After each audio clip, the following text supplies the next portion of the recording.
Welcome to Killer Women with your host, best-selling author, Danielle Girard. And now, Danielle's next killer woman. Welcome to Killer Women Podcast, a proud member of the Authors on the Air Global Network with more than 4 million listeners. I'm your host, Danielle Girard, and my guest today is Stacy Willingham. Stacy is the New York Times, USA Today, and internationally best-selling author of A Flicker in the Dark and All the Dangerous Things. Stacy earned her BA in magazine journalism from the University of Georgia and her MFA in writing from the Savannah College of Art and Design. Before turning to fiction, she was a copywriter and brand strategist for various marketing agencies. Her books are being translated into over 30 languages. Stacy lives in Charleston, South Carolina, with her husband, Britt, and Labradoodle, Mako, where she is always working on her next book. Welcome, Stacy. Hi, Danielle. Thank you so much for having me. So excited to talk about this book. Okay. Before I delve into all the incredible things, and you can see where I've tabbed, like I like to make tabs of all my favorite spots. Before I dive in, please tell our listeners about All the Dangerous Things. Yes, so All the Dangerous Things is my second book out January 10th, 2023, and it tells the story of Isabel Drake, who is a mother who wakes up one morning to find herself living in her own worst nightmare. Her toddler son, Mason, has disappeared out of his crib in the middle of the night. So like any mother, it rocks her world, and she's determined to find him and figure out what happened to him. But unfortunately, the case quickly goes cold. There's hardly any evidence left behind. There are no leads, no suspects. So she dedicates her life to really doing anything she can to find answers, which includes kind of traveling around this true crime circuit and getting up on stage and speaking to true crime enthusiasts to try and keep his case alive and get people to keep from forgetting. And to add another layer of complexity to that, because Mason disappeared when she was asleep, she develops a pretty severe form of insomnia. So one day when she's traveling around, she comes in contact with a true crime podcaster who gives her a pretty interesting proposition. So she starts to work with him, but his questions that get a little personal, paired with her sleep-deprived mind, starts dredging up some memories that she maybe doesn't want to recall. And we'll leave it at that. Exactly. And then and that is just the tip of the iceberg. Yep. And she does, she really has created, like, in her living room, she and her husband, as in many of these cases, are separated, right? Marriages very often don't survive that kind of trauma.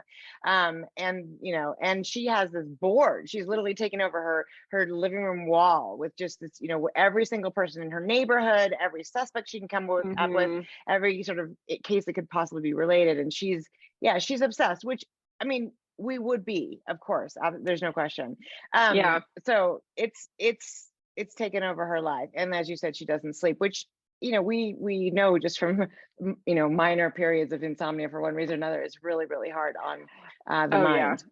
Yeah. And it's, on the one hand, it's that classic, like, she won't rest until she finds him. So she can't bring herself to waste any second. But on the other hand, because he went missing when she was asleep, she kind of has this, she tries to sleep. Her husband's like, come on, like, you need to get some sleep. You need to get your rest. And every time she gets in bed and closes her eyes, she kind of sees him there. So it, right. Yeah, it's tough. And she also feels very alone. The public points fingers at her, and the police are clearly a little distrusting. And I think there's something about that feeling of being alone paired with being awake at 3 a.m. when everyone else is asleep that kind of amplifies it for her. Right. And I really want to talk about this because there's a wonderful point in your author's note, and I'm not giving anything away because you do clearly say to us, don't read the author's note until you read the book. But there's this thing you say, which is, mothers, and honestly women in general, are conditioned from birth to feel guilty about something. We always think things are our fault. We always feel the need to apologize for being too little or too much, too loud or too quiet. too driven or too content for wanting children more than anything, or for even not wanting them at all. And I have to say, I got shivers when I read that, and I have shivers right now reading it out loud, because this is one of the reasons I started this podcast, was to unpack these sort of very expressly female things. So talk to us about that. Like, what are your thoughts on that? Where does that freaking come from? Yeah. I don't know where that comes from, but when I came up with the idea of this book, and it's hard to talk about the idea of this book because I don't want to give away any spoilers. Right. And that part of the author's note is spoiler free, but the author's note is packed full of spoilers. So yes, don't read it if you haven't read the book yet. Right. But I think when I was coming up with the idea of All the Dangerous Things, I'm 31. And so when I started writing it, I was 29. So I was on the cusp of my 30th birthday. And of course you're thinking about kids and things like that. I've been married for 5 years, and a lot of my friends and family members were getting into that area of life where they were deciding if they want kids or if they don't want kids, and if they're going to work full time or if they're going to stay home. And realize that no matter what choice someone made, in someone else's eyes, it was the wrong choice. And there was no one single choice that you could make that would be universally accepted by everybody. It was, the whole like, yeah, I want to have kids immediately. And then people would say, oh, what a shame, you're not going to focus on your career. Or I don't want to have kids. And, someone would say, oh, that's not very maternal. Or, I want to work full time. Oh, your kids are going to be raised by a nanny. Or I want to be a stay-at-home mom. Oh, what a waste of potential. It's just, nobody could make the right decision. And I think when I was thinking about writing a book about motherhood and deciding for myself, when I was ready to have kids and what I was going to do, it just kind of struck me that we get blamed for everything. And then we internalize that and feel guilty for everything. And I wanted to just kind of dive into that phenomenon with this book and focus on a woman, a mother, who suffers a horrible loss, and she blames herself for it because everyone else is kind of blaming her too, because that's what people do. They just kind of blame the mother. And Yes. So that was a big part of the inspiration behind the book, which is why I wanted to also call it out in the author's note. Yeah. Well, and the other thing about it is, we talk about that. That is exactly right. Women, and it's not just that there's sort of no right answer. It's that there's a lot of vitriol that goes behind women making the wrong. I mean, you remember there's a sort of famous Oprah where it's like the working moms versus the stay-at-home moms, and they are brutal to one another. It's like you are ruining your child's life by working. You are ruining, your life by staying at home. And this never applies to a man. If you think about a man says, I'm not, I don't want kids. It's like, okay, he doesn't want kids, but a woman who doesn't want children is unnatural. And it is right. It's so interesting and so backwards. And women, I think, are actually quite hard on one another about it. It's not a lot of that judgment, I don't think, comes from men. Right. I mean, I think a lot of it is really amongst us, because I think there's an insecurity in each of us. Like, if I have kids, am I messing something up? If I don't have kids, am I messing something up? If I go to work, all that. So right. I guess the question that comes out of this is, how does it make you feel about motherhood yourself? You have really unpacked some stuff here. Yeah. So I also mentioned in the author's note, I don't yet have kids. So I felt a lot of hesitation about writing a book about motherhood and making some of these strong statements, because I don't have kids. There's a lot that I can't understand about it. And kids one day, but I'm kind of in that camp where, of course I want them, but I love my career. I'm very busy. I'm happy the way, my life is right now. So who knows when it'll happen one day. I think doing the research for this book and writing this book just gave me a whole nother level of appreciation for mothers. Just the things that they put up with, the heavy emotions they deal with every day, the just level of exhaustion, both from sleep deprivation, but also from just putting their life on hold for another human being, and putting another human being before themselves. So in a funny way, even though I dig into a lot of the tough to read aspects of motherhood, it did make me excited to experience all the good things too. My sister just had a baby, so I'm a first time aunt right now. I saw that on Instagram. Yeah. Adorable. That's fun. That's a good way Oh, to I'm in love start. with him. Yeah, I'm in love with him. He's a month old, and ever since I've been spending some time with him, I've kind of been thinking, if I love my nephew this much, I can't even imagine what loving my own kid will feel like. So I think it's just important to be honest. There's a lot of wonderful things about motherhood, but there's a lot of bad emotions too, that those are the things that people don't feel comfortable talking about. But if you don't talk about them, how do you know they're normal? And then how do you deal with them when they happen to you? There's so much shame. In fact, I had a really nice conversation with Jillian McAllister about her book, Wrong Time, Wrong Place. Wrong Mm-hmm. place, wrong time. And she was really at that point pregnant. I mean, she didn't say that on the interview, but that is true. And I think the normalization of these hard emotions is actually the very key to any of us feeling okay with that stuff.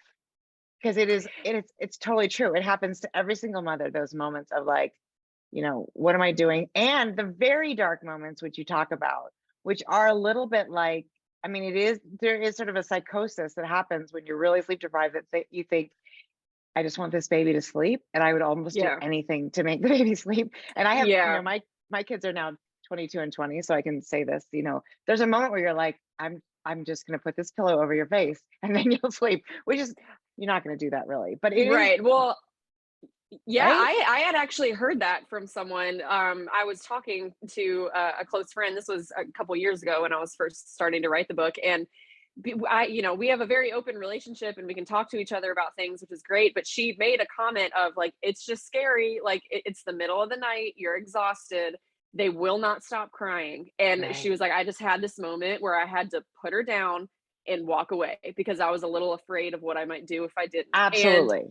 And I just thought like, wow, that was very honest. I'm sure everyone feels that, but everyone feels too guilty to say that, because in the light of day, it's a horrifying thought, right? Yeah. But at that moment, and actually that was the best advice I got from new mothers was, the baby will not hurt him or herself by crying. They just won't. So when you just get to your wit's end, you just close the door, put them in their crib, close the door, and you go somewhere like with earplugs and you just sleep, like you got to sleep, right? They'll be cool fine. down. Yeah. Because it's just, you're not, but that is also that there's something, and of course, because you grow, most of us grow the baby too. There is such a biological connection that it feels like you can't walk away. It feels right. It's a very sort of, it's a universal, but also universally isolating experience.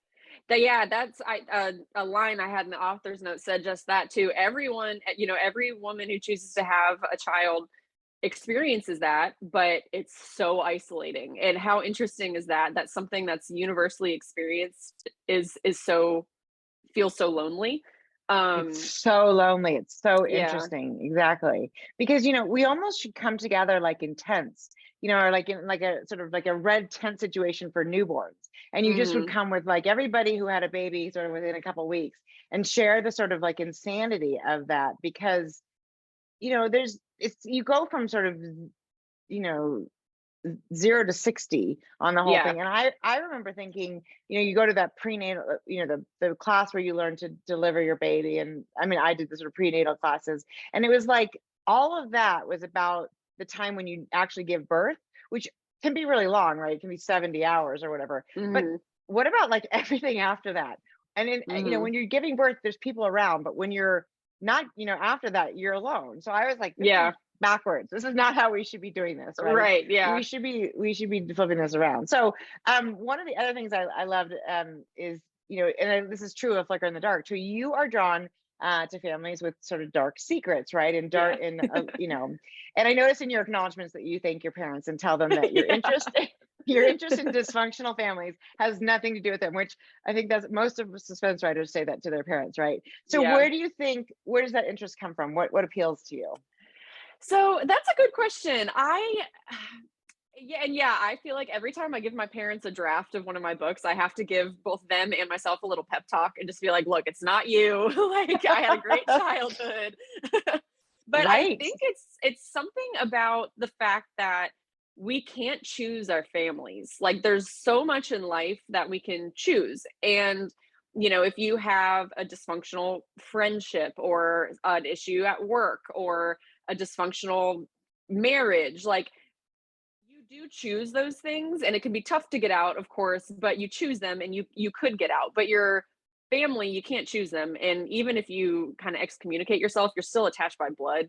You can't leave them completely. So I think there's something about dysfunctional families that interests me, because if you're born into one, that's kind of just the hand you're dealt. And so how do you deal with it? How do you deal with the secrets that they keep, or the dysfunction, or if there's a bad person in your family, how do you separate yourself from that? How then do you view yourself being Right.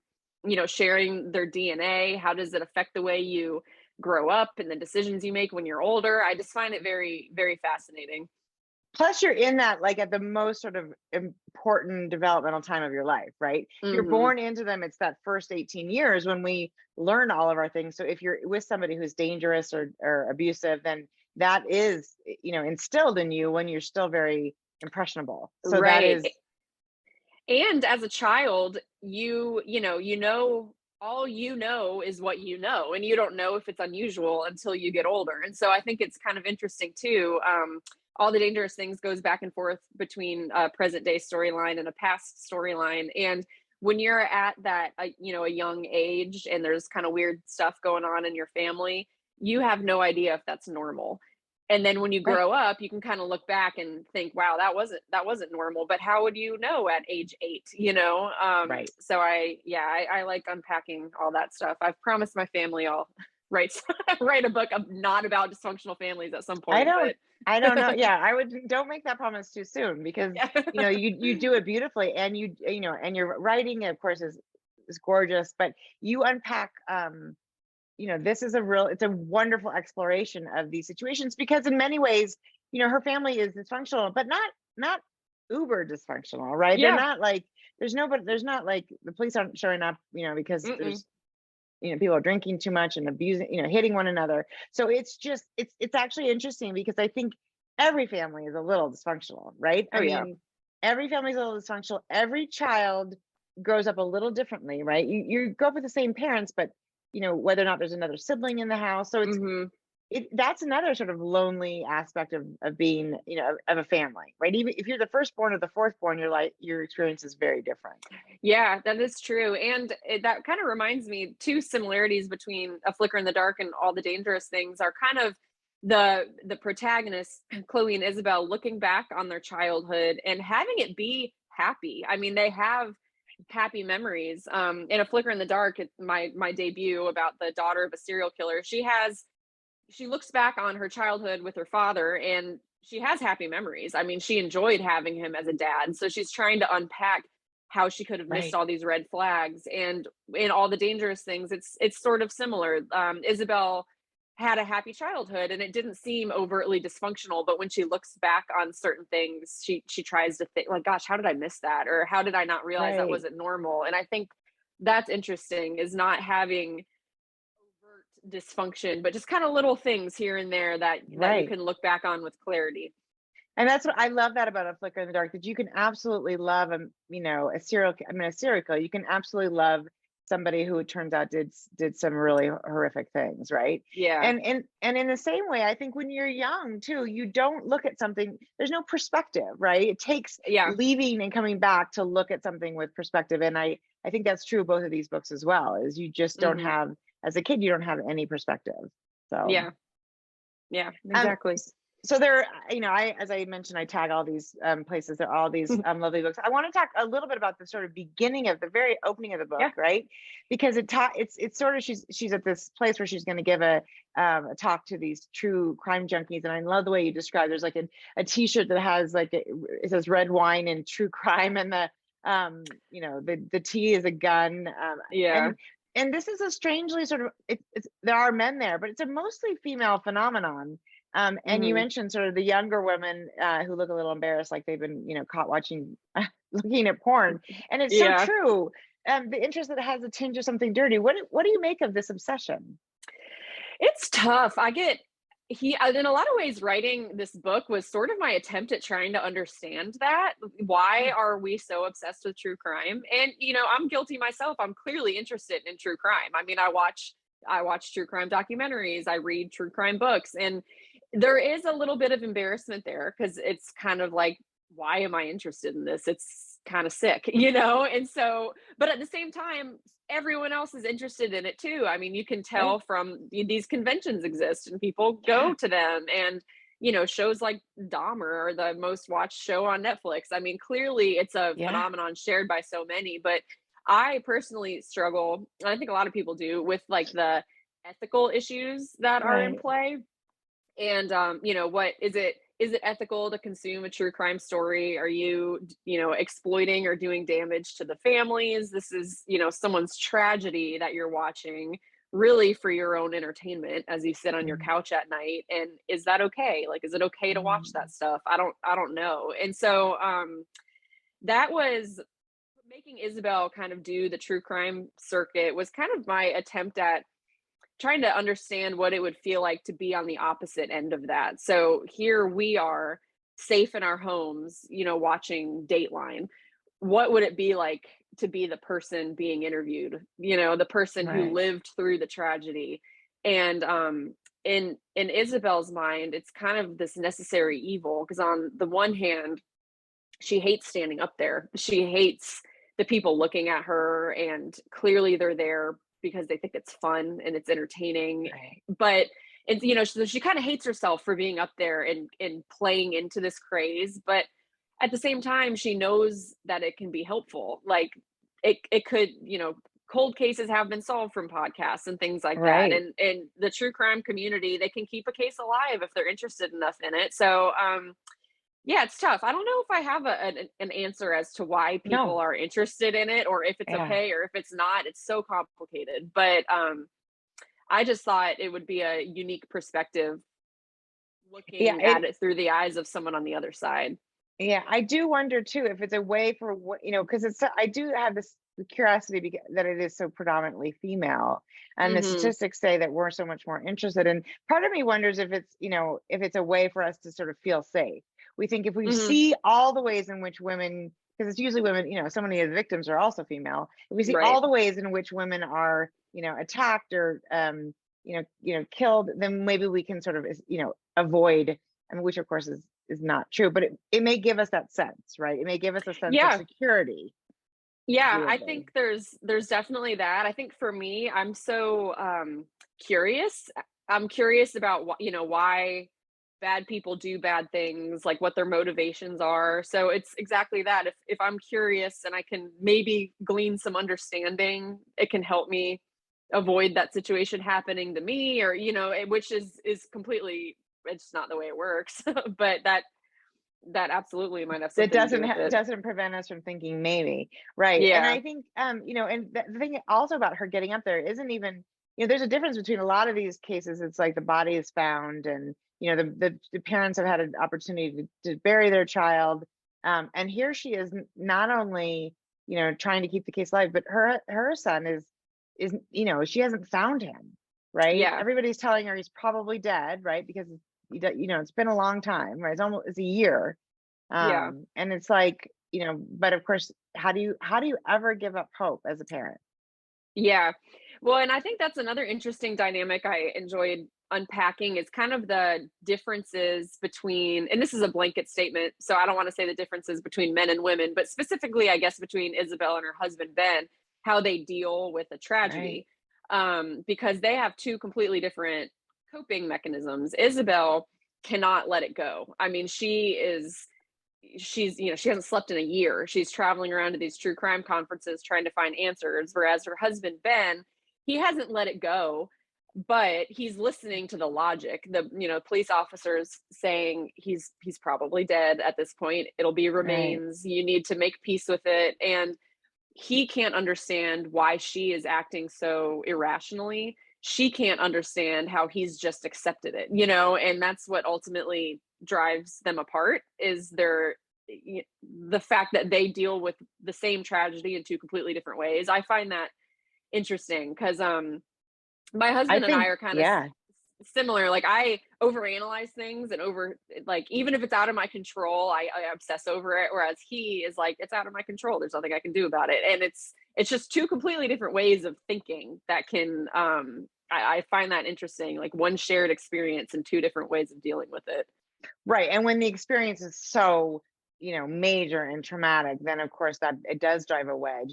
And both, I mean, and actually both reactions are reasonable, right? I mean, both reactions, like, you can see how in Ben's perspective, it's like, this is just going to make us crazy the rest of our lives unless we can sort of figure out a way to move past it. And he really tries to help Isabel do that. But she, and of course I understand her perspective too, because if it was my child, I don't imagine I would be able to let it go.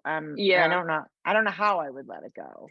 Yeah, I do. I agree. I can see both sides of it. And you mentioned Isabel's little board that she keeps up. She has pictures of neighbors and contact information and newspaper clippings. And when Ben goes into their house, it's like this reminder of the worst thing that's ever happened to him, just tacked up on the wall. And Isabel knows that, that's why he couldn't live in that house anymore. He just couldn't do it. And I can understand that. You can understand both sides for sure. Absolutely.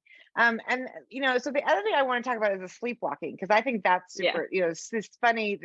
So actually, it's funny that when I was reading about that, so Isabel used to sleepwalk, which I guess is quite common in young people.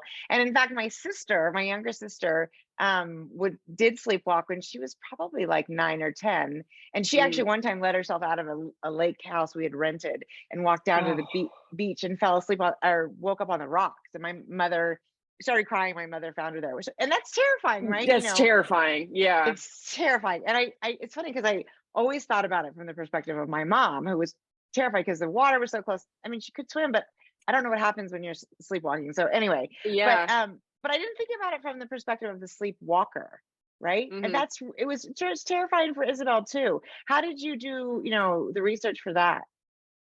Yeah, so I actually have a funny little story about the inspiration behind this book. I can share it quickly. So Yes. I wouldn't call myself an insomniac, but I have a hard time falling asleep. I mean, it takes me a while. I'm one of those people that I get in bed and I close my eyes and then my mind just kind of runs wild. Totally. And my husband is total opposite. He falls asleep in like 5 seconds and he's asleep. And sometimes he sleeps so deeply he'll talk in his sleep. He just kind of like mumbles little things here and there. It's nothing super coherent. But one night I was laying awake and he was asleep, and he sat up straight in bed. His eyes were wide open and he turned on the light. And I was like, "What are you doing? Why are you turning on the light?" And he said, "She needs to see where she's going." He just said that in his sleep. And I was like, "What?" And so I like shook him awake and I was like, "Who needs to see where she's going? What are you talking about?" And he had no idea. He must have been dreaming, but his eyes were open. He said it. He turned on the light. I mean, his body was acting in a way that his mind was not consciously controlling. And so later that night, he falls back asleep. I'm wide awake because I'm like, oh God, that was weird. And I started thinking about how interesting it is that,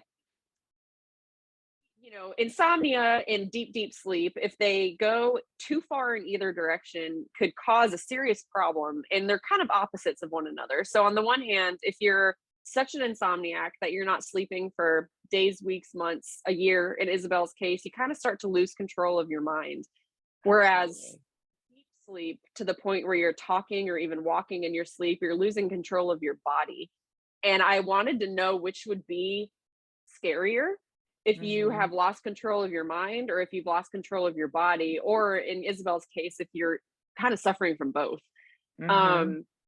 So that was the initial inspiration. And then I started to do a lot of research on sleepwalking, like, what part of the brain it affects. And there's a real case of a man named, I believe his name's Kenneth Parks, who murdered his, I believe it was his father-in-law, in his sleep. And he was found not guilty because he was asleep. And I just went down a lot of rabbit holes.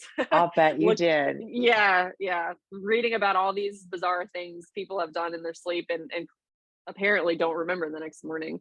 So interesting. So was that the original seed for the story, or was it sort of the idea of, can you recall? I mean, it's like an impossible question, right? Because usually it's a few seeds and they kind of Mm. clump together. But can you remember? The original seed? Yeah, it was, you're right. It's a few different things. One of them was very much wanting to explore motherhood and kind of being locked inside the mind of a sleep deprived mother who was blaming herself for what happened to her son. And then the other one was, yeah, I mean, what would it be like to be, basically what would be worse, losing control of your mind or losing control of your body? Like, if you're awake but you're exhausted, you can't trust your thoughts and your memories. If you're asleep and you're moving around, you can't trust your actions. And what Right, would be worse? right. And I don't know what would be worse, honestly. I've never It's a, sleptwalked either, but they're both bad. It seems like they're both yeah, really bad. Yeah, we've been sleep deprived, but we haven't slept. And I hear you about the brain. So being active, I think that might be a writer thing, right? It's like you stop moving and all of a sudden your brain kicks in. Are you somebody who keeps like, do you get up and work? Do you keep a notebook by your bed? How do you, what do yeah, you do I with those have sleeplessness? not to get out of bed and like open my laptop or else I'm going to be there for hours. But I think a lot of times when I'm laying in bed and I can't sleep, I'm thinking about my book. I'm Yeah, picking apart like a plot hole that's bothering me, or if I'm stuck, I'm thinking about how I'm going to make it work. Or I'll come up with a story idea that I think is pretty cool, and I keep it all in the notes app of my phone. Because it's just right there. So I always right. grab my phone and I just jot something down, and then it's there for me the next morning. But yeah, I have to write it down or else I'll forget it the next morning. Right. You think, oh, this is so brilliant. There's no way I'll forget it. I will absolutely remember it in the morning. And Yeah, then nothing in the and then morning. it's gone. Yeah. It's totally gone. So tell us about a little bit about your process. Are you do you know the story you start to finish? Are you sort of how does that work for you? Yeah, yeah. And also I apologize if you can hear my dog barking. I knew that would happen at some point. That's fine. Hi, Mako. Mako's, I'm Yeah. glad I my dogs are here too, but they can't hear him. It's So that's probably good. here. Yeah, um exactly. so my process, I know at least one twist, but I don't I don't outline. I guess I consider myself more of a pantser. So I know I have my big idea, kind of that seed, like we were talking about, and then I have a twist that I for me that I think makes the story worth exploring. So if I have the seed, but I don't have any kind of shocking ending, it's hard for me to get excited enough to sit down and write it. But once I have an ending in mind, I feel more confident that I can make the story itself something really cool that will have a satisfying ending. And then I just kind of sit down and figure out the middle. So every day when I sit down and work, I don't know what I'm going to put on the page that day, but at least I have like the finish line in sight. So I know where I'm trying to take it. Um, Inevitably during the editing process, quite a lot changes. And Interesting. yeah, yeah. And, I think sometimes when I sit down and write, the characters will reveal things to me that I didn't really think of myself. And so I leave myself open to the ending changing or, at least morphing a little bit. Usually another twist or two comes to me as I'm writing. Yeah. So yeah, I like the flexibility that provides, but I know I'm not doing myself any favors when it comes to editing because it takes me a Yeah. long time to edit. It is interesting. I mean, I'm the same, and I have tried. I've never successfully outlined, and I'm on book 17 or something. So I Yeah, think though it's a time consuming process, but I do yeah. think there's some magic to the, yeah, I love when you say my characters surprise me because that is really what they're doing, right? Hmm. It's you, but it's not you. And Yeah, because there's a lot of twists in this book. It's not just like yeah. one twist. There's a lot of, and clearly those are just happening as you Mhm. as you write. Now, do you work with a critique partner, or do you write it sort of in solitude? How do you do that? I write the first draft in solitude. I have a really hard time sharing my work with people. I'm a bit of a perfectionist. I think a lot of authors are, but just, if it's not, first drafts just aren't great. And I know it's not good. And so I don't want to share it with people. But at a certain point, you need to let people read it. Mostly I just need space away, so the couple weeks I let it go and let people read it is my time to just like separate myself from the story and think about something else. So I write the first draft in solitude, and then I usually give it to my parents and my sister. They're still my go-to alpha readers. I love And it. yeah, they've been they read all my stuff before I was ever agented or published, and so I can trust them to give me honest feedback, even if it hurts my feelings. And so then I'll get their edits and I'll kind of work them in, and then my second draft goes to my agent, and we'll talk about it together. And then my third draft goes to my editor, and then it goes through as many drafts as it needs to. But yeah, I keep it pretty close to me, just because. Yeah, which is understandable. I noticed you didn't put your husband on your list, and I think that's probably smart too. Yeah, it's funny. He's actually not a huge reader. He always reads my final drafts because he's very excited and very supportive. But yeah, I think it's a good idea too not to let him before it's done. I think we're too close. Exactly. And it's a tender spot, right? It's like pushing on a bruise when you get feedback on your book. Oh yeah. And my husband doesn't read mine because I used to let him read them even sort of in arc form, and he'd be like, wait, I'm confused. And I'd be like, no, go back and reread. He's also not a huge reader, so that makes a difference. But so now, in terms of like, are you sort of in it all your own, not brainstorming with people, just really it's all up in Stacy's head? Pretty much, yeah. I'll ask people if there's something I'm writing about that I don't fully understand. Of course, I'll reach out and talk to people. Like, I'm trying to think, with all the dangerous things, not being a mother, I was talking to my friends and family who are, to try and make sure I was getting the emotions right and asking about certain experiences and, is this believable? Would this actually happen? But I try to keep it vague because I don't want to give away any major plot points or twists before people can read it. Because I think for me, the most valuable feedback is getting people's true, authentic reactions when they read it the first time. Like, I want to know if they're guessing the twists, or when they start suspecting something, or when they put the book down and they feel bored. That's the stuff I want to know. Well, that didn't happen. That does not happen. That has not happened in my Stacy Willingham experience. So thank you. Well, you read the final draft, so that's true. That's true. That's true. Yeah.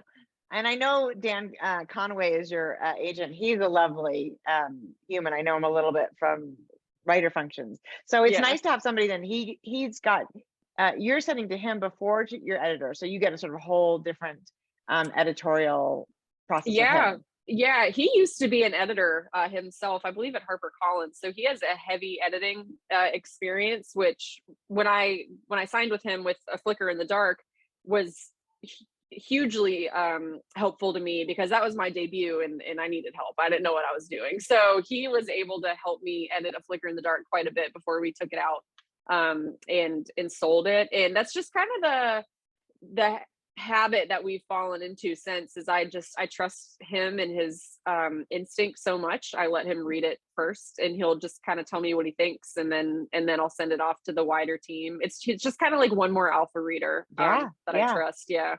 And it isn't as though you send it to your editor and then they say change it all back to, his feedback is obviously really valuable, right? Yeah. It's making the book a better book, and that's obviously. And it's so there's a really, it's like you said, you can only read a book for the first time once. Mm-hmm. And after that, the twists, they can't be surprising anymore, right?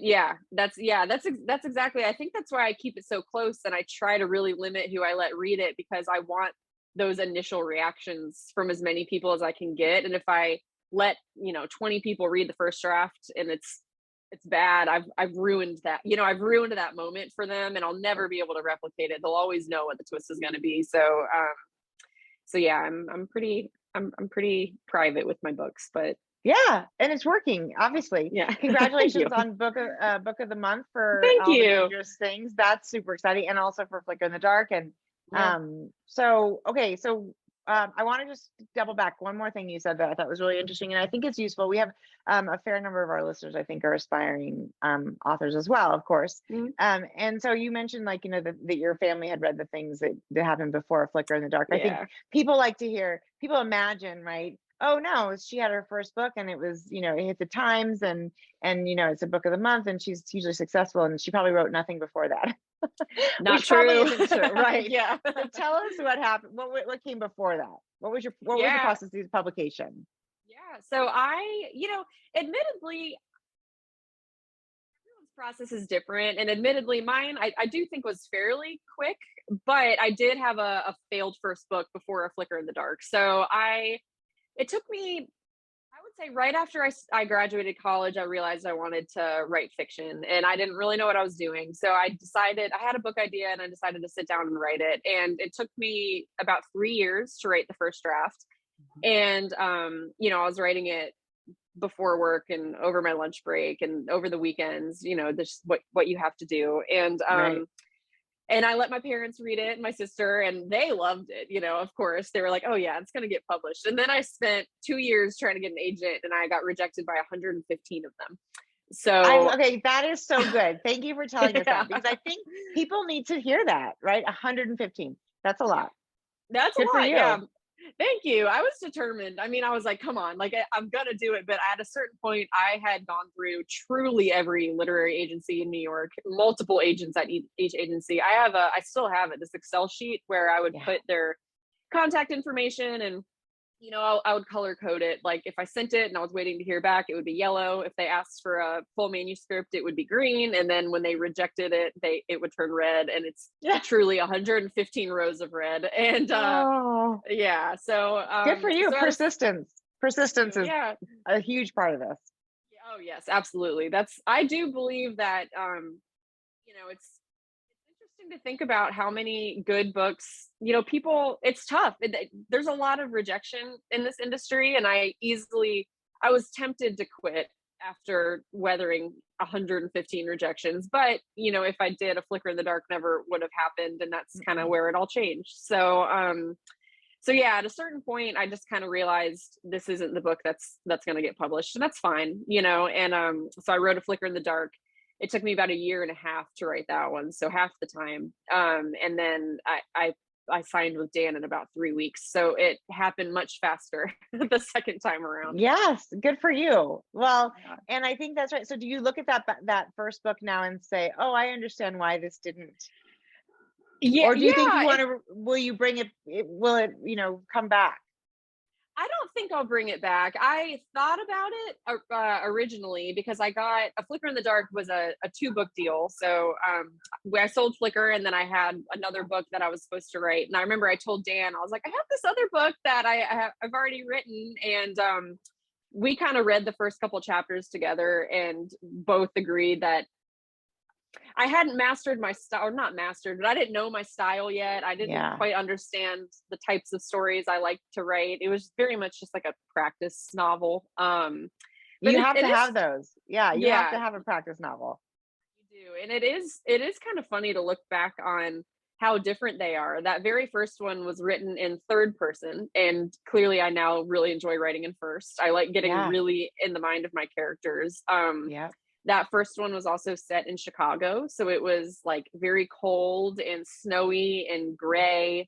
And now all my books are set in the South where it's hot and humid and muggy. So it was just, I was figuring it out. And I think there was, it was just a book. It was a cool story, but it wasn't written the way I typically write my books because I didn't know how to do that yet. No, and in fact that you figured it out with one book is actually quite impressive. It took me, it was my 4th book that sold. So I think that you have to feel really good about that. And of course, the fact that A Flicker in the Dark has done so well. And then we talked for a moment before we started recording about sort of the fear of the sophomore book, right? There's this, everybody always says, oh, sophomore slump. And I want to be here to attest that there is no sophomore slump happening here. And I love Flicker in the Dark. I think this is, I might even love this one more. Yay, thank you. So it's so exciting. And I do love your Southern, you're in Charleston, and I love Charleston. It's such an incredible city with all its strange history and the buildings with the little, the little things that say when they were built or they survived the earthquake or whatever. What are those things? There's a bunch of different things. I mean, it's a very old city, so there's a ton of history here. it's, writing about the South, I love it. It's fascinating because there's a lot of history, and a lot of Southern cities are considered haunted, which I find kind of fun to explore. All the Dangerous Things is set in Savannah specifically, which is supposed to be the most haunted city in America. So I had fun doing some research with that too. Yeah, because her house is like a historical home. The home she goes up in is a historical home, and there is the idea that if you live in a house that's really old, somebody may have died there, which is, we don't have that a lot in newer homes, right? Yeah.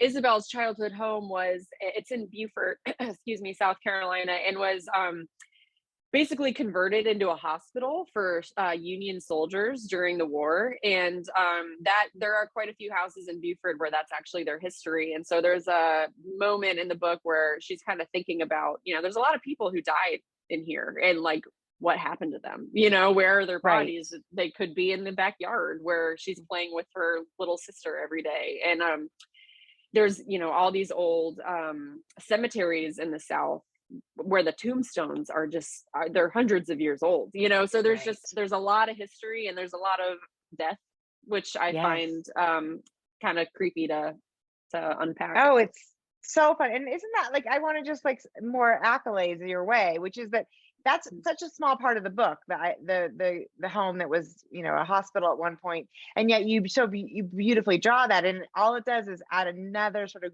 lovely atmospheric level to Isabel's past and to the book. And that's wherever that came from is that's gorgeous. So that's thank you, and brilliant. So anyway, I love this book. I devoured it. Thank you. I tabbed so many spots, and I think you did a motherhood of real justice, which like you said, as a non-mother, you were nervous. Thank you. I really do appreciate that. And hearing from readers is the best part of this job, because writing a book is so solitary. So when you finally get to talk to people who have read it, it feels so good. And I think it has been talking to mothers and women who have young kids who enjoyed the book, but also resonated with it and appreciated some of the things I said has been the best part, because I was very nervous. I mean, I don't know if there was a moment where I wasn't sure if I would write it, just because I was like, oh, this is such a heavy topic and I don't want to do it wrong, but I just felt, like I said, at the time when I wrote it, approaching 30, that was just on my mind, and it felt like the story I wanted to tell, but there was a lot of fear of doing it wrong. So I'm really happy to hear that. And my kids are way past the stage, 20 years past it, and it still resonates, because I don't think you really, that's it's a little bit like scar tissue. I think it's always there once you have survived that. So anyway, I thought you did a beautiful job, and I hope you get you hope you get really lots of really positive feedback about it, because thank you. And then I think the other thing I always like to say to people is, if you didn't like a book, people, it's best just to keep that to yourself. Right. I know. Why tell anybody? We don't need to know that. Yeah, the vast majority of readers, if I hear from them, it's positive. I think most people know if you don't like it, you just kind of keep it to yourself, or at the very least, don't like proactively reach out and tell me. You know what I mean? I think most people get that. Right. That's true. I've got, the only time is if you do something and you get the angry responses to certain types of situations, like never kill an animal. That's really that's a bad one. Yeah. I don't think, and why, that's another thing to unpack. Like, why do we kill humans in our books, but animals are so off limits, It is interesting, right? Yeah, it doesn't make any sense to me either. And I think it really, I mean, some people, sometimes they deserve killing, but innocent people, children, no. So, but it's weird what readers will where we draw the line, right? It's very weird. Okay, so tell us now. This is so exciting. This comes out, I believe the podcast comes out on the 12th. So this is already available to you. When you're listening to this, you can go and get Stacy Willingham's All the Dangerous Things, which is amazing, so fabulous. Tell us, and this is the other thing that's hard about being a writer, is as soon as your book is out, we're like, okay, what's next? Yeah, oh my gosh, I know. So I am currently writing my third book, it is so crazy how far in advance this stuff happens. I mean, I'm still promoting A Flicker in the Dark and actively moving into promoting All the Dangerous Things, but I'm on my third draft of my third book already, which I won't even be talking about until 2024. So yeah, So I'm writing true. my third book, which it's been a lot of fun, but it's the most different, I would say, between A Flicker in the Dark and All the Dangerous Things. This one's quite different. It's another psychological thriller, but it is set on a college campus, so it's more of a dark academia type of story. Which we all love those. That's fabulous. I love them. I love them. I really hope I can do it justice, because they're some of my favorite subgenres for sure. So yeah, that's what I'm working on, and I'm hoping to get this draft sent off to my editor before the holidays. So you can expect that sometime next year, 2024. That is so exciting. Do you have a title yet? Too soon. I have a working title, but it will probably be changed. So yes, we don't need to. Well, that's super exciting, and I'm sure it'll be fabulous. It's interesting though, right? Like what you're experiencing is that every book is like, oh God, here we go again. I'm starting again. Yeah, right? It is. So, it's funny. We were talking about the sophomore slump earlier, and I was so nervous about that. And I'm feeling pretty good about All the Dangerous Things, because it's been out with Book of the Month, and I'm getting pretty good feedback. But of course, now I have that anxiety for my third book. I'm like, oh God, I hope people like it. Like, I don't know if this will ever go away, or if this is just the life of a writer. I think it might be Sandra Brown. I talked to Sandra Brown, and she was saying that every single book, she's got like 88 New York Times bestsellers, and she's like, every time I start a book, I think, can I do this? Yeah. Well, so at least that's normal, because I feel the same way. You sit down and it's like, did I forget how to do this? Like, did I just was I unconscious when I wrote those other ones? Because I can't remember how to do it. They all feel equally as daunting for some reason. Yeah, and that's probably a sign that you're writing something really fabulous, right? Is that it's daunting. Thank you. Yeah. So I'm really excited. Well, listen, I'm so grateful to have had you visit today. Everybody, if you haven't read A Flicker in the Dark, that was the Book of the Month club, and I love that you can go back on your Book of the Month and do an add-on. So you can go and add on A Flicker in the Dark if you didn't grab it the first time. And then this month, December, which is where we are now, All the Dangerous Things is in the Book of the Month, and then of course it'll be available everywhere on January 10th. So congratulations again. Thank you so much for joining us. Yes, thank you, Danielle. I appreciate it. Of course. Everybody, this is Killer Women. Thanks for joining us today with Stacy Willingham, and we will see you next time. Bye. Bye. Thank you.